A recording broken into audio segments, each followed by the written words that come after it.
Hello बच्चों, अक्राई AI में आप सभी का स्वागत है। मेरा नाम प्रियांक शर्मा। जैसा कि आप सभी को मालूम है कि हमारा आज का जो टॉपिक है उसका नाम है directive principles of state policies.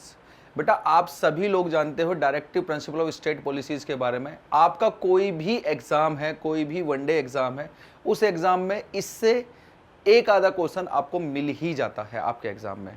तो बेटा, बहुत इंपॉर्टेंट टॉपिक है, आपकी कॉन्स्टिट्यूशन से रिलेटेड बहुत ही ज़्यादा इंपॉर्टेंट टॉपिक रहता है ये, ठीक है।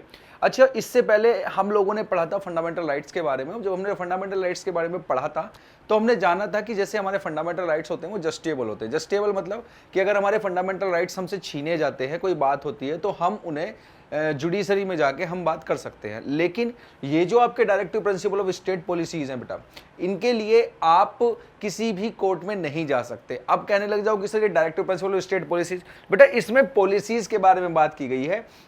स्टेट की पॉलिसीज के बारे में बात की गई है। क्या बेटा? स्टेट की पॉलिसीज के बारे में बात की गई है। इसमें स्टेट की पॉलिसीज मतलब कि स्टेट कौन कौन सी पॉलिसी बनाए, स्टेट कौन कौन सी पॉलिसी बनाए। बेटा, पॉलिसी किसके लिए बनाएगा स्टेट?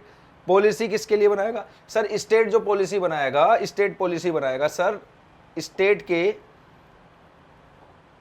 जो पब्लिक है उसके लिए पॉलिसी बनाएगा स्टेट। भाई, पब्लिक के लिए तो पॉलिसी बनाएगा, इंडियन पीपल के लिए बनाएगा। अब सर ये स्टेट का मतलब क्या है जानते हो आप लोग? सर स्टेट का मतलब, अगर जब कॉन्स्टिट्यूशन में, पॉलिटी में जब हम पढ़ते हैं किसी स्टेट के बारे में, जैसे स्टेट बोलते हैं, तो यहाँ पर इंडिया को अगर बोला जाएगा तो इंडिया कंट्री नहीं बोला जाता, इंडिया को बोला जाए इंडियन स्टेट। तो इसी तरीके से स्टेट मतलब भारत के बारे में बात चल रही है यहाँ पर। तो इसके directive principle of state policies के बारे में देखते हैं। भाई बात क्या है, देखो यहाँ पर आपसे अगर एग्जाम में पूछे कि directive principle of state policies कितने टाइप की होती हैं, तो आपको याद रखना है सर ये 3 टाइप की होती है। एक तो सोशलिस्टिक प्रिंसिपल्स होते हैं, एक गांधीयन प्रिंसिपल होते हैं, एक लिबरल इंटेलेक्चुअल प्रिंसिपल्स होते हैं। ये 3 टाइप के प्रिंसिपल हैं। याद रखना है directive principle of state policy कितने टाइप की है sir? Directive principle of state policies 3 type की होती है। कितने टाइप की होती है बेटा? 3 टाइप की होती है। सोशलिस्टिक प्रिंसिपल्स, याद रखना है हमें कौन कौन से आर्टिकल आते हैं सोशलिस्टिक प्रिंसिपल्स में sir? Article 38, article 39, 39A, 41, 42, 43, 43A और 47। ये आपको याद होने चाहिए बेटा आर्टिकल, कि सोशलिस्टिक प्रिंसिपल में कौन कौन से आर्टिकल्स हैं। दूसरा, गांधीयन प्रिंसिपल, सर ये इंपॉर्टेंट रहते हैं गांधीयन प्रिंसिपल। इससे पता लगता है कि भाई बच्चे को पता है कि कौन कौन से आर्टिकल में गांधी के प्रिंसिपल्स थे। भाई गांधी जिस तरीके का समाज बनाना चाहते थे वो प्रिंसिपल्स लिखे हुए हैं। अच्छा, ये जो directive principle of state policies है बेटा, ये बेसिकली क्या है? ये एक तरीके से ऑर्डर है। किसको ऑर्डर है सर? एक तरीके से गवर्नमेंट को ऑर्डर है कि वो इन पॉलिसीज को लेकर कानून बनाए। ऐसे ऐसे कानून बनने चाहिए, ठीक है। तो गांधीयन प्रिंसिपल बेटा आर्टिकल 40 गांधीयन प्रिंसिपल है, 43, 43B, 46, 47, 48, ये क्या है बेटा? ये गांधीयन प्रिंसिपल्स हैं, ठीक है। उसके बाद आते हैं लिबरल इंटेलेक्चुअल प्रिंसिपल्स। तो ये है बेटा आपका 44, 45, 48, 48A, 49, 50 और 51। तो ये आपके 3 टाइप के प्रिंसिपल्स हैं, ये आप लोगों को याद रखना है, ठीक है। 3 टाइप के प्रिंसिपल्स आप लोगों को याद रखने हैं, सोशलिस्टिक प्रिंसिपल, गांधीयन प्रिंसिपल और लिबरल इंटेलेक्चुअल प्रिंसिपल। साथ ही आपको याद रखना है कि भाई सोशलिस्टिक प्रिंसिपल में कौन कौन से आर्टिकल हैं, गांधीयन प्रिंसिपल में कौन कौन से आर्टिकल हैं, और लिबरल इंटेलेक्चुअल प्रिंसिपल्स में आपके कौन कौन से आर्टिकल आते हैं। तो चलिए बेटा अब इन आर्टिकल्स के बारे में जानकारी लेते हैं, क्या क्या है, कैसे कैसे हैं, इनके बारे में हम लोग अच्छे से पूरा डिस्क्राइब करेंगे। तो जैसे भाई आप लोगों को पता है कि जो आपकी डीपीएसपी है, जो आपके डीपीएसपी है, डीपी मतलब directive principle of state policy, आप लोगों को पता है बेटा पार्ट्स कितने हैं हमारे कॉन्स्टिट्यूशन में? टोटल कितने पार्ट्स हैं? आप कहोगे सर 22 हैं। आर्टिकल कितने हैं बच्चे अगर आप बात करते हो? सर 395 आर्टिकल है। और अगर हम बात करें स्केड्यूल की, सर स्केड्यूल कितने हैं? तो आप बोलोगे सर पहले 8 थे और अब कितने हैं बच्चे? अब है 12। तो बेटा हमने देखा कि किस तरीके से sir directive principle of state policies sir article 36 से स्टार्ट होते हैं और 51 तक ये हैं। और मैंने आप लोगों को बताया था कि जो आर्टिकल होते हैं वो किसके अंडर में पढ़ते हैं बेटा? पार्ट्स के अंडर में। पार्ट्स के अंदर में पढ़ते हैं हम लोग। जब पार्ट्स के अंदर में हम ये आर्टिकल पढ़ते हैं तो बेटा सर कोई ना कोई तो पार्ट हो गई, मतलब ये आर्टिकल किसी ना किसी पार्ट में तो होंगे, ये आर्टिकल किसी ना किसी। तो आपका आंसर होना चाहिए सर इसका नाम है पार्ट 4। किस आर्टिकल, किस पार्ट में है ये? पार्ट 4 में। पार्ट 4 में भाई आप लोग देखोगे सर पार्ट 1 में अगर आप लोग देखते हो, पार्ट 2 में देखते हो, पार्ट 3 में देखते हो और पार्ट 4 में देखते हो, पार्ट 4 में देखते हो। तो भाई आप लोगों को मालूम है सर पार्ट 1 में क्या है? Indian state, Indian state and it's union territory. Second में क्या है सर सिटीजनशिप, सेकंड में क्या है सिटीजनशिप। थर्ड में क्या है बेटा फंडामेंटल राइट। और बेटा फोर्थ में क्या है डीपीएसपी। ये तो आप लोग जानते ही हो। सर पार्ट 1 में कौन कौन से आर्टिकल आते हैं बेटा? पार्ट 1 में आर्टिकल की अगर हम लोग बात करें, अगर आर्टिकल की बात करें तो बेटा 1 से लेके 4 तक पार्ट 1 में। पार्ट 2 में आर्टिकल सर 5 से स्टार्ट हो गए 11। पार्ट 3 में बेटा ये 12 से लेके 35 आर्टिकल।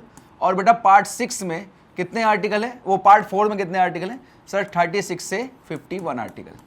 हाँ भाई ये वाली बात अपन लोग जानते हैं। मैंने आप लोगों को जब पार्ट्स वाली वीडियो बताई थी तो उसमें मैंने सारी चीजें बताई थी, पार्ट्स के नाम बताए थे 22 पार्ट्स के, और साथ में मैंने आर्टिकल्स भी बताए थे कि कौन कौन से आर्टिकल्स आते हैं। ठीक है, तो यहाँ है बेटा आर्टिकल 36। तो आर्टिकल 36 में बात क्या गई है? डेफिनेशन ऑफ स्टेट, स्टेट की डेफिनेशन के बारे में बात किया गया है। आप लोग जानते हो सर इंडियन स्टेट है, इंडियन स्टेट है, इसके अंदर आप लोग देखोगे अगर स्टेट की बात करें तो टोटल कितने स्टेट है सर? 28 स्टेट है। और यूनियन टेरिटरी की बात करें तो आपका होगा सर 8 यूनियन टेरिटरी है। आप लोग जानते थे एक बात, आप लोगों को मालूम था सर जम्मू एंड कश्मीर जो था, अभी लास्ट में जम्मू एंड कश्मीर जो था बच्चे, वो आपको पता है एक स्टेट था, लेकिन बाद में इससे 2 पार्ट में डिवाइड कर दिया गया, 2 यूनियन टेरिटरी बना दिया गया। कौन कौन सी यूनियन टेरिटरी सर? एक तो जम्मू एंड कश्मीर बना दी गई और एक क्या बना दिया गया बेटा? लद्दाख बना दिया गया। जम्मू एंड कश्मीर की बेटा 2 कैपिटल बनाई गई, ये भी याद रखना है। एक है बेटा श्रीनगर, एक है श्रीनगर, और एक कैपिटल है इसकी लद्दाख, जम्मू। एक कैपिटल है इसकी जम्मू। अब आप कहोगे सर ये कैसे कैसे? बेटा अगर विंटर की, अगर समर की बात करें तो समर में कैपिटल क्या होती है बेटा इसकी? समर में कैपिटल होती है श्रीनगर। और विंटर की बात करें तो विंटर में कैपिटल क्या होती है बेटा? जम्मू होती है।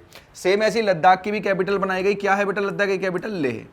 साथ ही साथ हमें ये वाली बात भी याद रखनी थी सर, जम्मू एंड कश्मीर बेटा यूनियन टेरिटरी है, लेकिन साथ में इसके पास क्या है सर? स्टेट लेजिस्लेचर है, स्टेट लेजिस्लेचर है। और याद रखना है जिसके पास स्टेट लेजिस्लेचर होता है, जिस भी स्टेट या यूनियन टेरिटरी के पास में, वहां पर बेटा क्या होते हैं सर? इलेक्शन होते हैं। इलेक्शन होते हैं किसके सर? इलेक्शन होते हैं स्टेट लेजिस्लेटिव असेंबली के, लेजिस्लेटिव असेंबली के। वहां पर क्या होते हैं बच्चे? इलेक्शन होते हैं सर। लेजिस्लेटिव असेंबली का इलेक्शन होने का क्या मतलब है कि सर यहां पर कौन बैठता है सर? सीएम बैठता है, चीफ मिनिस्टर बैठता है। ठीक है भाई, ये वाली बातें हो गई। अब बात करेंगे बेटा आर्टिकल 37 की। किसकी बात करेंगे? आर्टिकल 37। आर्टिकल 37 में क्या कहेगा? Application of the principles contained in this part. मतलब क्या है इसका? मतलब है कि सर इस पार्ट में, मतलब पार्ट 4 में जो भी बातें कही गई हैं, जो भी ऑर्डर दिए गए हैं, जो भी पॉलिसीज बनाने की बात की गई है, वो सारी की सारी एप्लीकेबल है। ठीक है ना? Principles contained in this part. ठीक है, आर्टिकल 38 मतलब इससे राइट मिला जा रहा है, ये ऑर्डर दे रहा है कि भैया ऐसे ऐसे आर्टिकल्स, ये ऐसे ऐसे प्रोविजंस लेके आओ। ठीक है, आर्टिकल 38 क्या कह रहा है? State to secure a social order for the promotion of welfare of the people.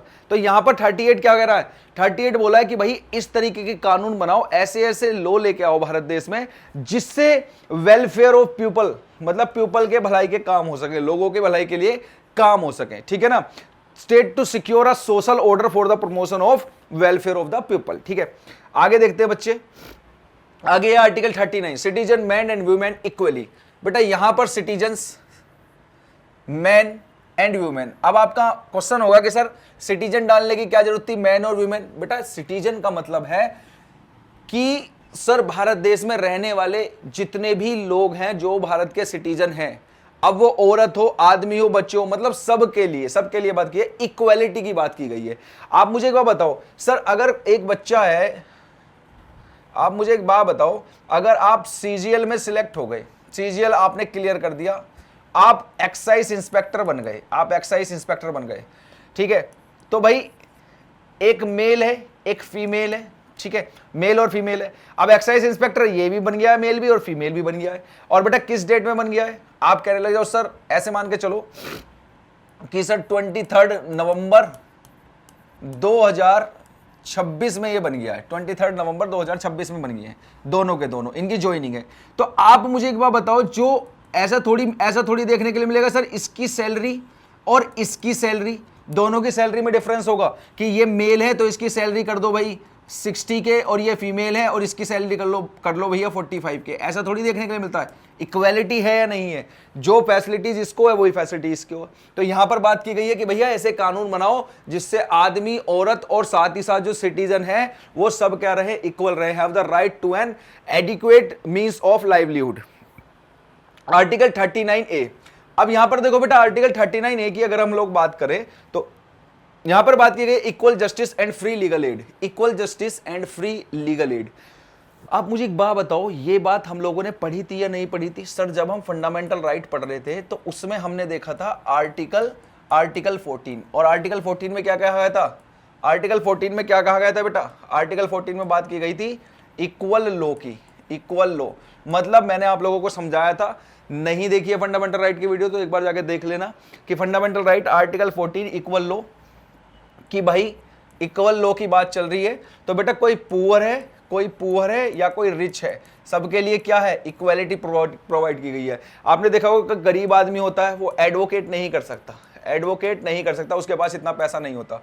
तो क्या करती है बेटा जुडिशरी, क्या करती है, एक सरकारी वकील जो है, एक सरकारी एडवोकेट इस पुअर आदमी को देती है ताकि ये अपने केस को इजीली लड़ सके, कोई ज्यादा दिक्कत ना हो। तो इक्वल जस्टिस, सबके लिए जस्टिस कैसा होना चाहिए, इक्वल। और free legal aid, free legal aid मतलब कि भैया जिस गरीब आदमी के पास में पैसा नहीं है वकील को देने के लिए, उसके लिए जो कोर्ट होती है वो एक सरकारी वकील करके देती है उस व्यक्ति को। ठीक है, आगे चलते हैं। अच्छा हाँ, यहां पर एक और बात है बेटा, एक और बात है ध्यान में रखनी है आप लोगों को। क्या है सर बात ये है। अच्छा मुझे एक बात बताओ, ओरिजिनली कौन सा आर्टिकल है? सर ओरिजिनली तो आर्टिकल 39 है। भाई मैंने आप लोगों को बताया था कि सर जो हमारे पार्ट्स हैं, पार्ट्स जो है बेटा ओरिजिनली 22 ही हैं बेटा। आर्टिकल जो है, आर्टिकल वो ओरिजिनली 395 ही है। अगर अब आप देखोगे तो आर्टिकल बेटा 449 समथिंग हो रहे हैं, लेकिन बेटा ये कभी नहीं पूछता वो। इसका रीजन है ये चेंज होते रहते हैं, बढ़ते रहते हैं। ये क्या होते रहते हैं, बढ़ते रहते हैं। तो बेटा 395 ओरिजिनल है। और सबसे बड़ी बात भाई, अब यहां पर देखो एक एग्जांपल, सर आर्टिकल 39 ये 395 में से, लेकिन 39A सर ये बाद में ऐड किया गया है। लेकिन आप मुझे बताओ क्या ये अलग से ऐड किया गया है? अभी तक आप देखोगे कोई भी आर्टिकल ऐसे नहीं लिखा होगा 396, ऐसे नहीं लिखा होगा कोई भी आर्टिकल। 397, 398 ऐसे नहीं लिखे गए हैं आर्टिकल। अभी भी 395 है, लेकिन इनके अंदर सब आर्टिकल डाल दिए गए हैं। मतलब जैसे यहां पर सर 39 आर्टिकल था, इसके अंदर एक नया आर्टिकल ऐड कर दिया गया 39A। तो बेटा आप मुझे बताओ कॉन्स्टिट्यूशन में कोई ना कोई चेंजेस तो हुए होंगे ना? बताओ कॉन्स्टिट्यूशन में बदलाव हुआ होगा या नहीं हुआ होगा? आप कहोगे बिल्कुल सर बदलाव तो हुआ होगा, पक्का बदलाव हुआ होगा। तो यहां पर ये यही बात कह रहा है कि सर ये बदलाव जो था कॉन्स्टिट्यूशन में, कौन से नंबर का बदलाव था, कौन से नंबर का चेंजेस था सर ये कॉन्स्टिट्यूशन में? तो आप लोगों को याद रखना है, जब भी कॉन्स्टिट्यूशन में कुछ बदलाव किए जाते हैं तो उसे क्या बोलते हैं सर? कॉन्स्टिट्यूशन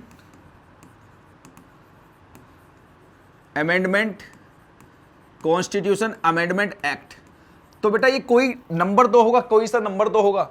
तो आप कहोगे सर 42 नंबर का, 42 नंबर का कॉन्स्टिट्यूशन अमेंडमेंट एक्ट था जो कब आया था? 1976 में। ये याद रखना है, 42 नंबर का कॉन्स्टिट्यूशन अमेंडमेंट एक्ट था जो कब आया था? 1976 में। अच्छा एक बात और ध्यान रखना, अगर आपसे कोई पूछे कि भारत का मिनी कॉन्स्टिट्यूशन किसे बोला जाता है, भारत का मिनी कॉन्स्टिट्यूशन, भारत का मिनी कॉन्स्टिट्यूशन, मिनी कॉन्स्टिट्यूशन बेटा भारत का मिनी कॉन्स्टिट्यूशन किसे बोला जाता है? ये बोला जाता है 42 कॉन्स्टिट्यूशन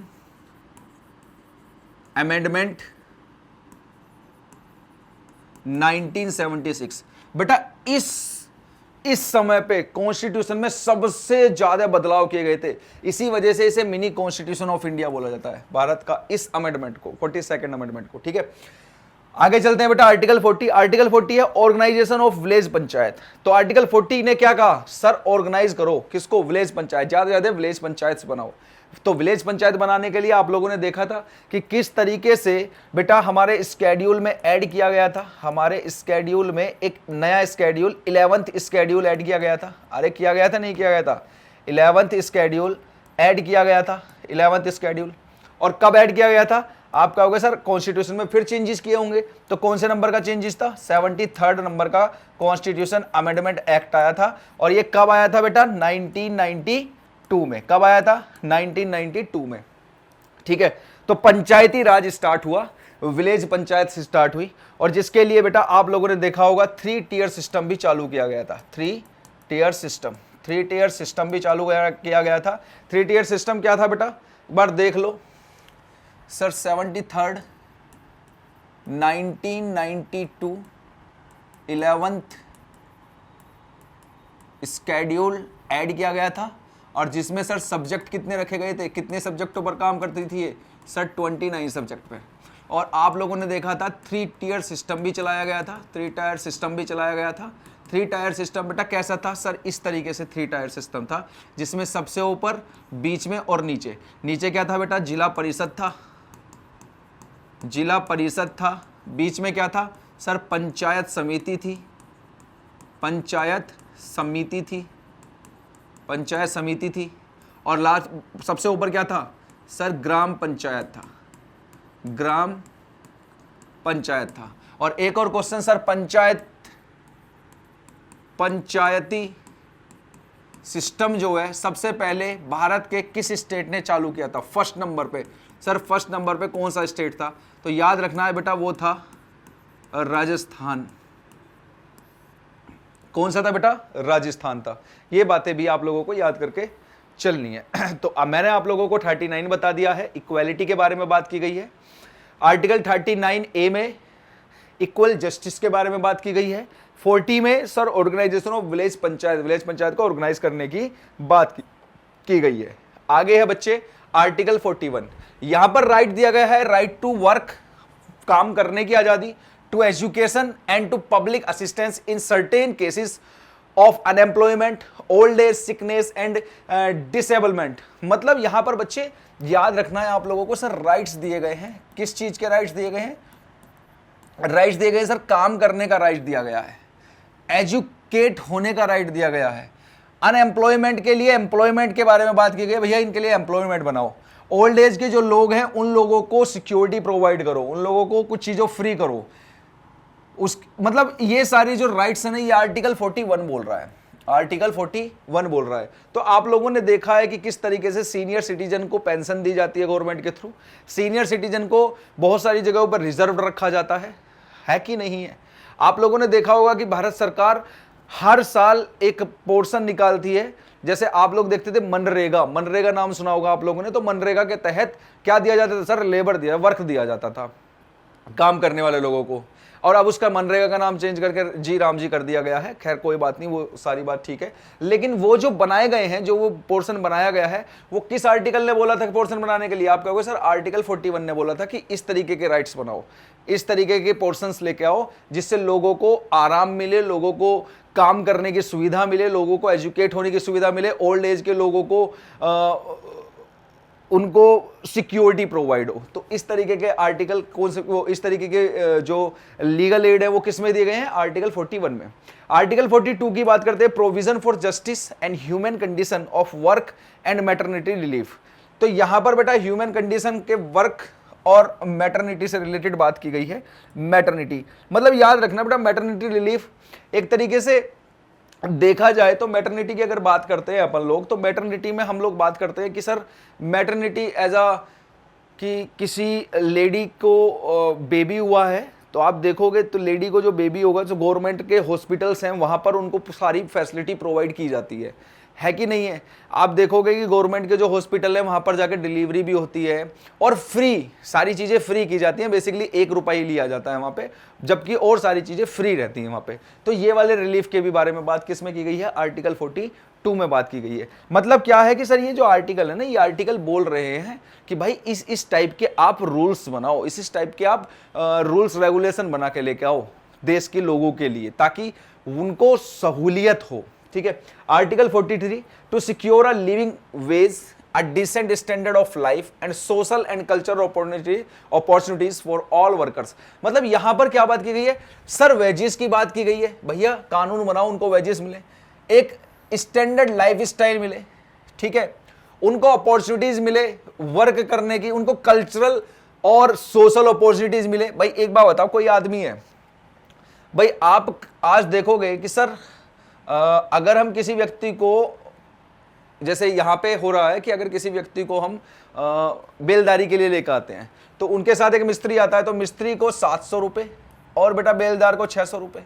और अगर महीने पे लगाओ, वैसे तो अमूमन महीने भर इनका काम नहीं रहता है, तो भाई 21,000 रुपये और इनको 18,000 रुपये।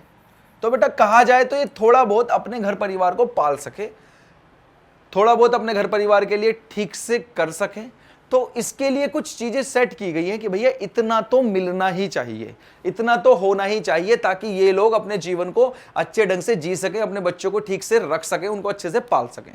तो ये वाले आर्टिकल बोल रहा है कि भैया इस तरीके के कानून बनाकर लेके आओ, इस तरीके से कानून को बनाओ, इस तरीके से कानून काम करना चाहिए। ठीक है, आर्टिकल 43A। अब देखो ये है भाई, आप मुझे एक बात बताओ सर, हमारा ओरिजिनली आर्टिकल क्या है? सर आर्टिकल 43 है, उसी में ही 2 आर्टिकल ऐड ऑन किए गए। कौन सा? आर्टिकल 43A, और एक ऐड किया गया बेटा आर्टिकल 43B। तो आर्टिकल 43A जब ऐड किया गया होगा तो क्या कॉन्स्टिट्यूशन में कोई चेंजेस किए गए थे?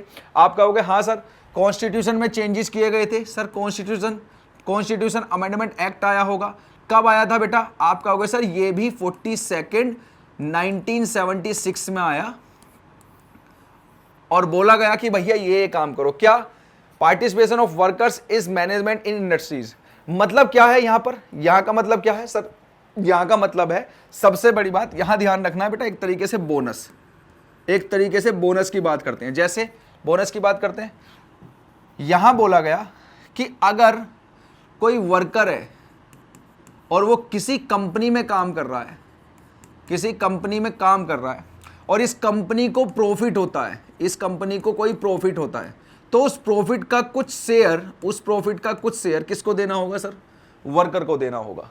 तो यहां पर ये वाली बात की गई है कि भैया प्रॉफिट में जो हिस्सेदारी होगी वो सिर्फ कंपनी की नहीं होगी, वर्कर की भी होगी, उसमें से कुछ हिस्सेदारी। तो अब आप देखते हो सर, जो भी सेंट्रल गवर्नमेंट में जितने भी एम्प्लॉय हैं, सेंट्रल गवर्नमेंट में जितने भी सर एम्प्लॉय हैं, वो सारे एम्प्लॉयों को बेटा ईयर में 12 मंथ होते हैं, ईयर में 12 मंथ्स होते हैं, लेकिन इनको 13 मंथ्स की सैलरी मिलती है, मतलब 1 मंथ्स की एक्स्ट्रा सैलरी मिलती है। तो वो किसके थ्रू मिली सर? आर्टिकल 43A के थ्रू ये वाली लो लाया गया। ठीक है, article 43C sir promotion of cooperative societies, cooperative societies का प्रमोशन जारी किया गया कि प्रमोट करो इन कोऑपरेटिव सोसाइटीज को।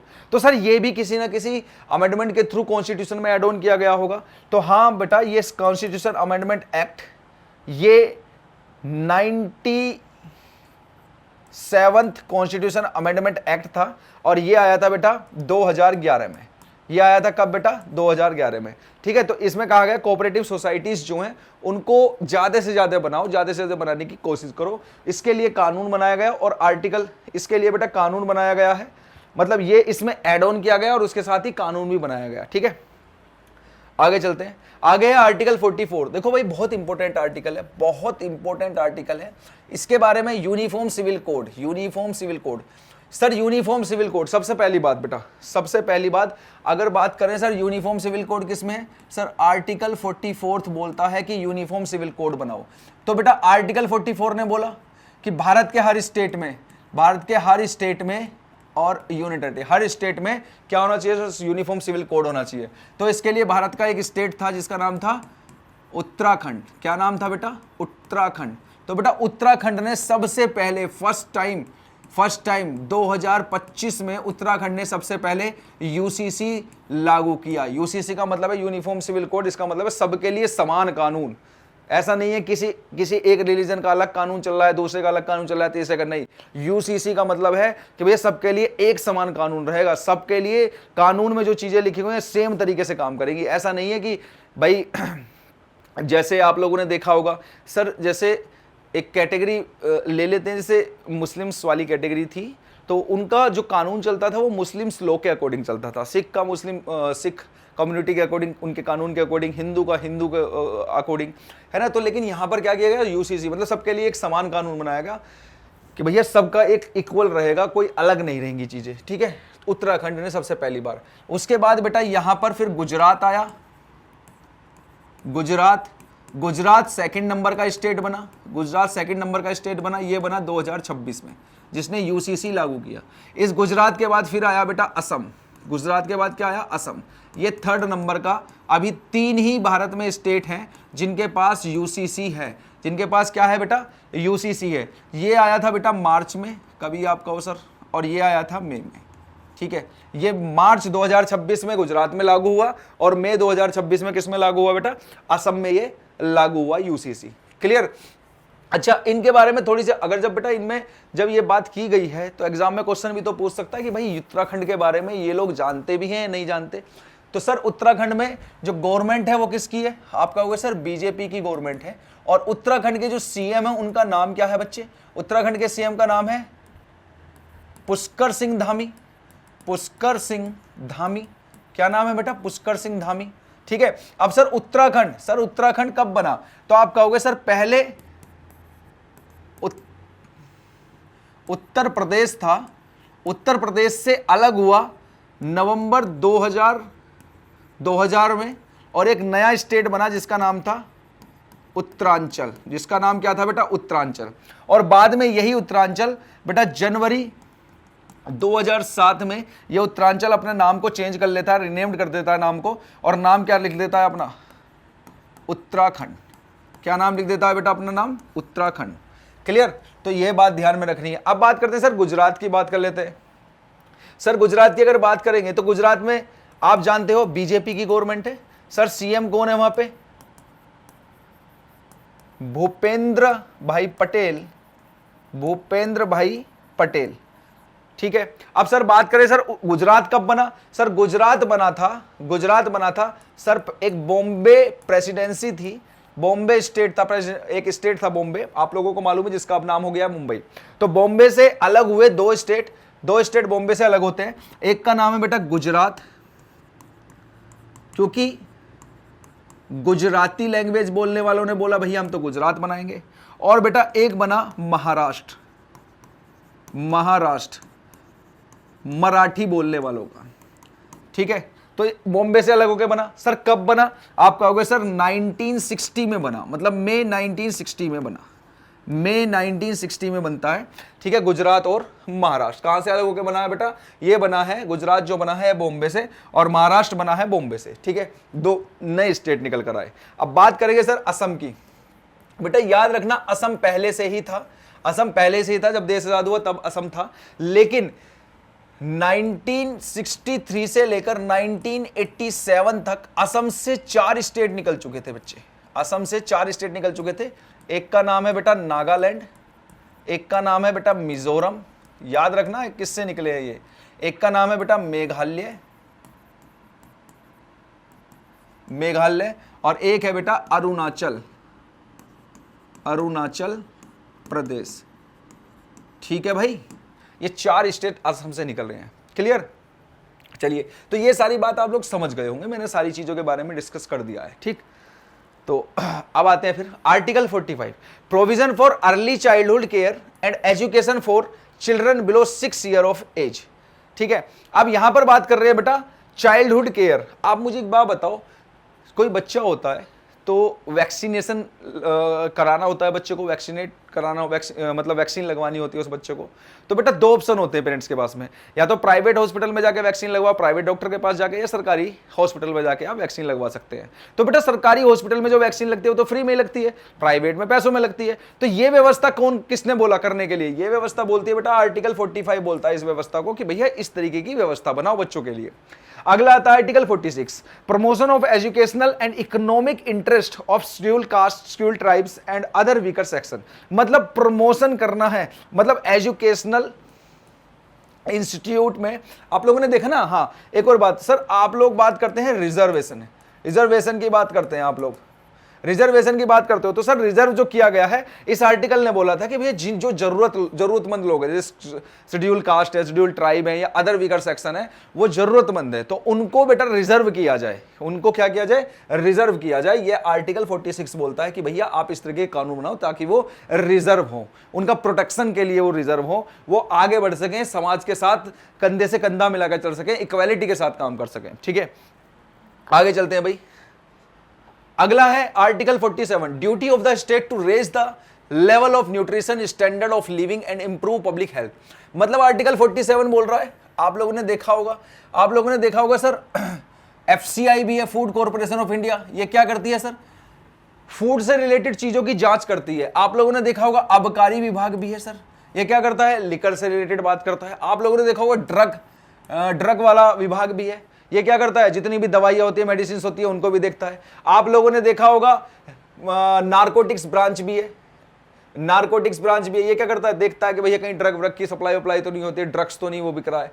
समझ में आ रही है बात? तो ये क्या है, आर्टिकल 47 ने बोला कि भैया ऐसा है, ऐसे ऐसे डिपार्टमेंट बनाओ जो पब्लिक की हेल्थ से रिलेटेड जितनी भी चीजें हैं, जो पब्लिक की हेल्थ को खराब ना करे, और पब्लिक जिन चीजों को यूज कर रही है खाने वाने में, वो चीजें खराब ना हो, जिससे पब्लिक की हेल्थ खराब ना हो जाए, तो उसके लिए डिपार्टमेंट बनाओ, और वो डिपार्टमेंट देखेंगे कि कौन इलीगल एक्टिविटी कर रहा है। तो इसमें यही बात है भैया, पब्लिक हेल्थ से रिलेटेड बात है, ठीक है। अब article 48, organisation of agriculture and animal husbandry on modern and scientific lines. तो यहां पर क्या है बेटा? एग्रीकल्चर से रिलेटेड बात की गई है 48 में, और बात की गई बेटा एनिमल हस्बेंड्री से रिलेटेड बात की गई है। बेटा एक चीज ध्यान रखना, ये आर्टिकल 48 और 48A में थोड़ा कंफ्यूजन हो सकता है आप लोगों को। यहां पर बात करनी है, यहां पर ये बात कर रहा है डोमेस्टिक तरीके से, डोमेस्टिक पोर्शन की बात कर रहा है, डोमेस्टिक पोर्शन। अब मुझे एक बार बताओ सर, डोमेस्टिक पोर्शन, बेटा यहां अगर एनिमल की बात कर रहा है तो बेटा डोमेस्टिक एनिमल की बात कर रहा है कि भैया उनको मतलब ज़्यादा से ज़्यादा एनिमल की सेफ्टी रखो, ज़्यादा से ज़्यादा उन्हें बढ़ाने की कोशिश करो। जैसे दुधारू पशु हैं, दूध देने वाले जो जानवर हैं, उन जानवरों की केयर करो, उन्हें मार काट नहीं करना है, ठीक है ना। इस तरीके की बात की गई यहाँ पे। और एग्रीकल्चर सर, अच्छी से अच्छी एग्रीकल्चर के लिए काम करो ज़्यादा से ज़्यादा, ताकि फसल उगे, ज़्यादा से ज़्यादा अनाज बने, ज़्यादा से ज़्यादा लोगों को उसका फायदा हो। तो आर्टिकल 48 डोमेस्टिक बात कर रहा है। और बेटा आर्टिकल 48A बात कर रहा है बेटा वाइल्ड लाइफ की। वाइल्ड लाइफ किसकी बात कर रहा है बच्चे? वाइल्ड लाइफ की बात कर रहा है। वाइल्ड लाइफ की क्या बात कर रहा है सर? वाइल्ड लाइफ की बात कर रहा है बेटा ये कि जितनी भी वाइल्ड लाइफ है, protection and improvement of environment and safe guard of forest and wild life. मतलब फॉरेस्ट के बारे में बात कर रहा है कि भैया जितने भी फॉरेस्ट जंगल हैं उनको बचाओ, हरियाली बनी रहे, एनवायरमेंट सेफ रहेगा हमारा, ठीक है। इसके लिए बेटा कानून भी बना रखे हैं। इसके लिए आपने देखा होगा फॉरेस्ट सर्विस भी होती है, ठीक है, जो होंगे बहुत से लोग जो फॉरेस्ट सर्विस करते हैं। तो अच्छा हाँ, एक सबसे बड़ी मूवी देखी होगी आप लोगों ने, पुष्पा। उसमें क्या होता है सर? जंगलों को काटा जाता है, तो उनकी सेफ्टी के लिए एक पुलिस वाला भी होता है ना, वो जो चेकिंग वेकिंग कर रहा होता है। तो बेटा फॉरेस्ट के लिए, इनके लिए भी प्रोटेक्शन, इनके प्रोटेक्शन के लिए भी कानून बनाओ। आर्टिकल 48 बोल रहा है कि प्रोटेक्शन के लिए कानून बनाओ, वाइल्ड लाइफ के लिए कानून बनाओ। वाइल्ड लाइफ के लिए भैया काला हिरण सलमान खान साहब ने मार दिया, उसको गोली मार दी, तो बेटा वो वाइल्ड लाइफ से रिलेट था। एक कम्युनिटी को बहुत ही प्रिय होते हैं बेटा ये जो हिरन है। तो उस कम्युनिटी को गुस्सा आया, उस कम्युनिटी ने अभी जो मतलब चल रहा है कि भाई हम तो इस तरीके से करेंगे कि भाई उनको मतलब कि भाई वो माफ़ी मांगे हमसे, हमारी कम्युनिटी से माफ़ी मांगे सलमान खान साहब, ठीक है ना। और आपने देखा होगा जब वो हिरन मारा था तो इनके ऊपर केस भी चल गया था। तो बेटा ये क्या है, ये कहाँ से आया, ये लो कहाँ से आई सर? ये लो बनाने के लिए बोला था आर्टिकल 48A ने बोला था। और बेटा ये भी कभी ना कभी आया होगा सर 48A। तो आप कहोगे सर ये भी 42nd कॉन्स्टिट्यूशन अमेंडमेंट एक्ट था जो आया था 1976 में। कॉन्स्टिट्यूशन अमेंडमेंट एक्ट 1976 में आया था। क्लियर? चलिए आगे चलते हैं भाई।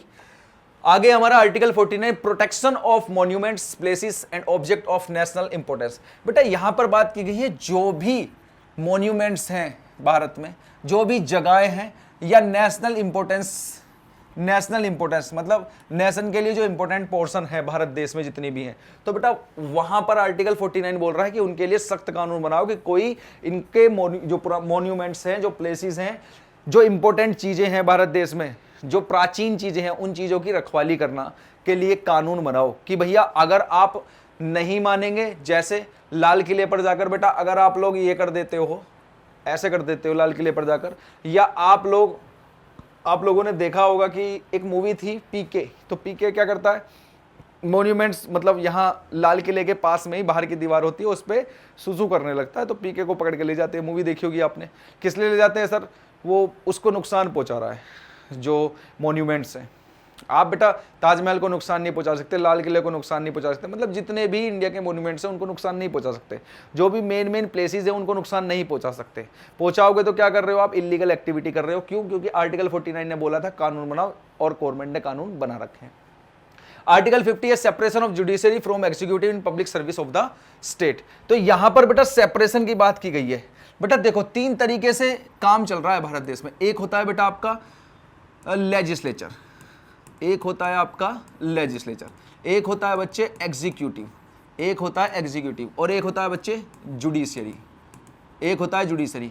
भाई लेजिस्लेचर का काम क्या है? आप कहोगे सर मेक लो, कानून बनाने का काम है। एग्जीक्यूटिव का काम क्या होता है? सर एग्जीक्यूट कराना।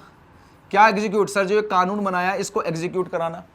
और सर आप मुझे एक बार बताओ सर, पब्लिक जो है या इंडियन सिटीजन जो है, जो इंडियन सिटीजन है, अब आप मुझे एक बात बताओ सर, लेजिस्लेचर ने कानून बनाया, लेजिस्लेचर ने कानून बनाया, सर कानून बना दिया, ठीक है, लेजिस्लेचर को अच्छा लगा इसलिए इसने कानून बना दिया। एग्जीक्यूटिव बेचारी क्या करेगी? चुपचाप एग्जीक्यूट कराएगी। एग्जीक्यूट का मतलब बेटा एग्जीक्यूटिव होती है, जितने भी गवर्नमेंट एम्प्लॉय होते हैं वो सब एग्जीक्यूटिव के अंडर में रहते हैं, इस पोर्शन का हिस्सा होते हैं। गवर्नमेंट एम्प्लॉय इस पोर्शन का हिस्सा है। लेजिस्लेचर जितने भी लीडर्स हैं वो इस पोर्शन का हिस्सा है, और जुडिशरी तो आप लोग जानते ही हैं वो इस पोर्शन का हिस्सा है, ठीक है। तो भाई इन्हें अच्छा लगा, इन्होंने कानून बना दिया। एग्जीक्यूटिव बेचारी क्या करेगी? चुपचाप कानून को फॉलो करवाएगी, इंप्लीमेंट करवाएगी, काम करवाएगी। अब सोचो कि इंडियन सिटीजन जो है उनको ये कानून अच्छा नहीं लगा, तो वो लेजिस्लेचर के पास गए। लेजिस्लेचर ने बोला नहीं भाई हमें तो कानून अच्छा लग रहा है, हम तो इसी कानून को रखेंगे। अब इंडियन सिटीजन क्या करेगा? एग्जीक्यूटिव के पास जा नहीं सकता। क्यों? एग्जीक्यूटिव का काम क्या? एग्जीक्यूट कराना, उसका तो और कोई काम है नहीं, वो तो कानून चेंज नहीं कर सकता। अब इंडियन सिटीजन क्या करेगी? सर जुडिशरी के पास जाएगी। तो यहां ये बोला है कि बेटा यहां पे सेपरेट रखो, किसको? जुडिशरी को। अगर जुडिशरी को भी भाई इसने कानून बनाया, इसने फॉलो करवाया, अगर ये भी इसके साथ मिल गई तो इंडियन सिटीजन कहां जाएंगे? तो इसीलिए बोला गया है कि जुडिशरी बिल्कुल अलग होनी चाहिए, बिल्कुल सेपरेट होनी चाहिए, निष्पक्ष होनी चाहिए, ताकि वो इसको भी सजा सुना सके, इसको भी सजा सुना के। ये जुडिशरी देख रही है भाई ये कानून गलत बनाया, तो जुडिशरी इस लेजिस्लेचर को बोलेगी कि आप अपने कानून को वापस लो या इसमें कुछ चेंज ही करो, बदलाव लेकर आओ, ठीक है ना। आप लोगों ने देखा होगा बहुत से धरने वरने दिए जाते हैं इसी बात को लेकर, किसानों को लेकर बहुत से धरने दिए जाते हैं। अरावली हिल्स को लेके अभी आप लोगों ने देखा होगा कितना विरोध किया गया था, सरकार ने बोला था इसको हटा देंगे, फिर जुडिशरी में जाके वो सारी चीज़ें क्लियर की गई। तो ये आर्टिकल 50 बोल रहा है कि भैया ये दोनों तो एक साथ काम कर लें, कोई दिक्कत नहीं है, लेकिन इसको बिल्कुल सेपरेट रखो। ये अगर इसके साथ में मिल गई तो दिक्कत हो जाएगी, इंडियन सिटीजन फिर कहाँ जाएगा? फिर तो ये मनमानी करने लगेंगे ना अपनी, भैया जो कानून ठीक लग रहा है वही कानून बना डालते हैं हम। अब article 51 promotion of international peace and security. 51 में बोला गया है कि भैया इंटरनेशनल पीस और सिक्योरिटी को बना के रखो। मतलब कि जब कभी आप पॉलिटिकल साइंस पढ़ोगे, ये तो देखो कॉन्स्टिट्यूशन पढ़ रहे हैं हम, पॉलिटिकल साइंस जब आप कभी पढ़ोगे तो वहां देखोगे इंटरनेशनल पीस कितना जरूरी है। आप एकदम से किसी भी देश के ऊपर जैसे बात करने लग जाए कि भैया कोई पाकिस्तान है, पाकिस्तान ने हमला कर दिया भारत के ऊपर, इंडिया के ऊपर, तो पहले ये देखो कि हमला कितना बड़ा है। वो हमला इतना बड़ा है कि जितना बड़ा इंडिया भी पाकिस्तान के ऊपर कर सकता है, या इतना बड़ा हमला कर दिया है कि अब इंडिया को जवाबी कार्रवाई करनी पड़ेगी। जैसे आप लोगों ने देखा होगा पाकिस्तान के साथ आप लोगों ने देखा होगा पाकिस्तान के साथ भारत का वॉर 1965 जो ऑफिशियली वॉर था, 1965 में हुआ, 1971 में हुआ, 1999 में हुआ। पता है ना भाई आप लोगों को, है कि नहीं है? यहां पर आप लोगों ने देखा होगा कि सर बांग्लादेश बना दिया गया था, बांग्लादेश बना दिया, तो ये ऑफिशियल वार है, ओपनली वॉर। लेकिन उससे अलग तो भाई आए दिन वॉर चलते रहते हैं ना पाकिस्तान के साथ में। तो बेटा मतलब कि पाकिस्तान ने कोई हरकत की छोटी मोटी, तो उसके लिए ऐसा नहीं है एकदम से उस पर लड़ाई कर दो, पीस बना के रखो थोड़ा। क्योंकि बेटा जब भी भारत और पाकिस्तान या भारत की किसी भी देश के साथ या किसी देश की किसी अन्य देश के साथ में जब भी लड़ाई होती है, तो उसमें जो देश जीतता है ठीक है वो तो जीत गया, लेकिन जो हारता है वो हार गया, चलो, लेकिन जो जीतता है बेटा नुकसान उसका भी होता है। और ये सबसे बड़ा इसका एग्जाम्पल है, आप लोगों ने देखा होगा वर्ल्ड वॉर, एग्जाम्पल है बेटा वर्ल्ड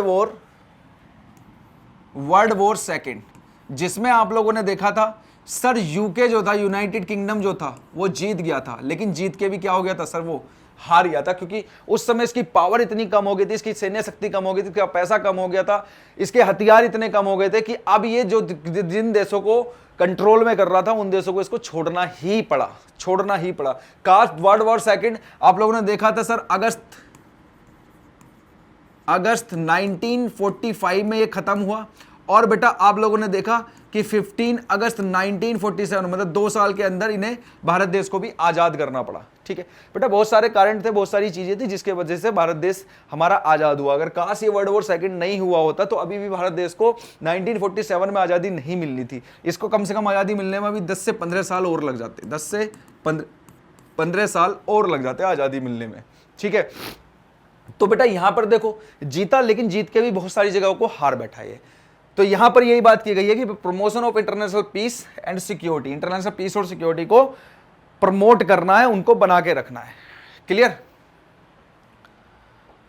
तो चलिए बेटा, यहां पर आपका मैंने आप लोगों को सारी चीजें समझा दी हैं directive principle of state policies में। बस एक बात ध्यान रखना बेटा, फंडामेंटल राइट और directive principle of state policy में एक बहुत बड़ा डिफरेंस है। अगर आपके फंडामेंटल राइट्स आपसे छीने जाते हैं तो आप जुडिशरी के पास जा सकते हो, लेकिन directive principle of state policies अगर ये पॉलिसीज नहीं बना रहा है तो आप इन बातों को लेकर किसी भी कोर्ट में नहीं जा सकते। इसका मतलब कि directive principle of state policy जो है वो आपके जस्टिएबल पोर्शन नहीं है, वो आपका क्या है, वो आपके नॉट जस्टिएबल है। मतलब इन बातों को लेकर आप सुप्रीम कोर्ट, हाई कोर्ट या कोई भी कोर्ट में नहीं जा सकते कि भाई ऐसा है। जैसे बात करने लगे सर उत्तर प्रदेश की, अगर हम लोग बात करने लग जाए, सर उत्तर प्रदेश है, इसमें यूसीसी क्यों नहीं लेके आए, उत्तर प्रदेश में यूसीसी क्यों नहीं लेके आए, उत्तराखंड में ले आए, आप यूके में ले आए, गुजरात में ले आए, असम में ले आए, तो उत्तर प्रदेश में भी यूसीसी लेकर आओ। तो इस बात को लेके आप जुडिशरी के पास नहीं जा सकते हो। ठीक है, जब गवर्नमेंट को लाना, आप सिर्फ बोल सकते हो गवर्नमेंट को कि आप लेकर आओ, लेकिन आप इस बात के लिए जुडिशरी के पास नहीं जा सकते हो। क्लियर? तो जहां पर जुडिशरी के पास नहीं जा सकते हो तो उसका मतलब क्या है, नॉट जस्टिएबल है। क्लियर? तो चलिए बेटा, फिर मिलते हैं नेक्स्ट क्लास में नेक्स्ट टॉपिक के साथ। तब तक अपना ध्यान रखो, पढ़ाई करते रहो और वीडियो को लाइक शेयर सब्सक्राइब करना ना भूलें। जय हिंद।